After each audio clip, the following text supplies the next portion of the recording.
our finished product. You can put one there, put one here, right? This one here, and this one here. How's that? Yun ang finished product, oh. Say hello to my friend. Kunin mo yung kami sa paper eh. Yun, oh. Spray, oh. Guys, look at this. This guitar will be transformed into ang tawag doon, sabitan ng ano, key holder or something. Looks like this sa picture na to. So, cut ito dito ngayon. Kati paring Julius. Dito, ikat lang ulit. Pag ganyan dito. Yeah. Posiyon, pag ganyan lang.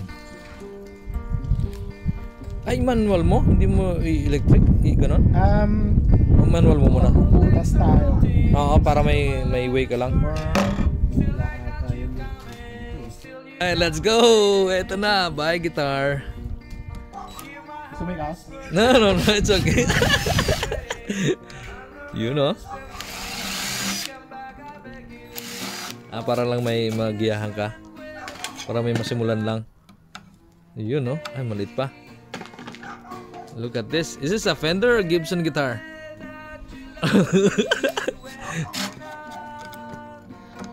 Ayan. Nakaw! Okay lang. Nadamay. Kuha tayo ng tape. Yun, no?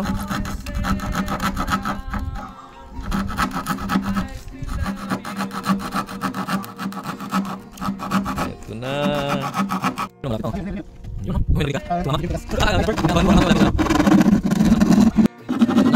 na. Akala mo na.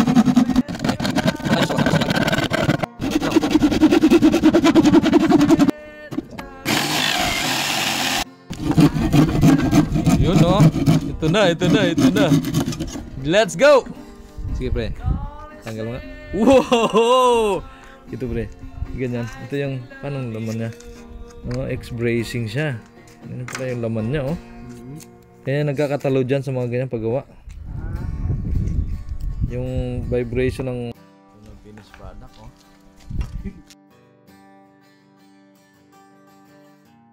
Alright. So this is where I'm gonna put it. Right here. Right? Good. And here is the finished product.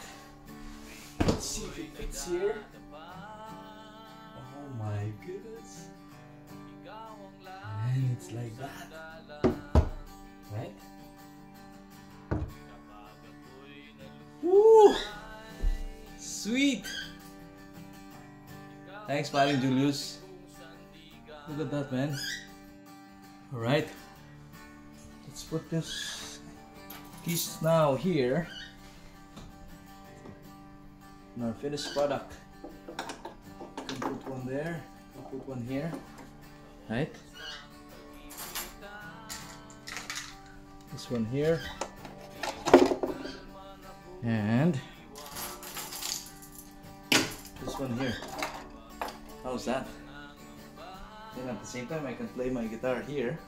Look at that. Sounds cool. Thank you, paring Julius. Thanks for watching. Cheers.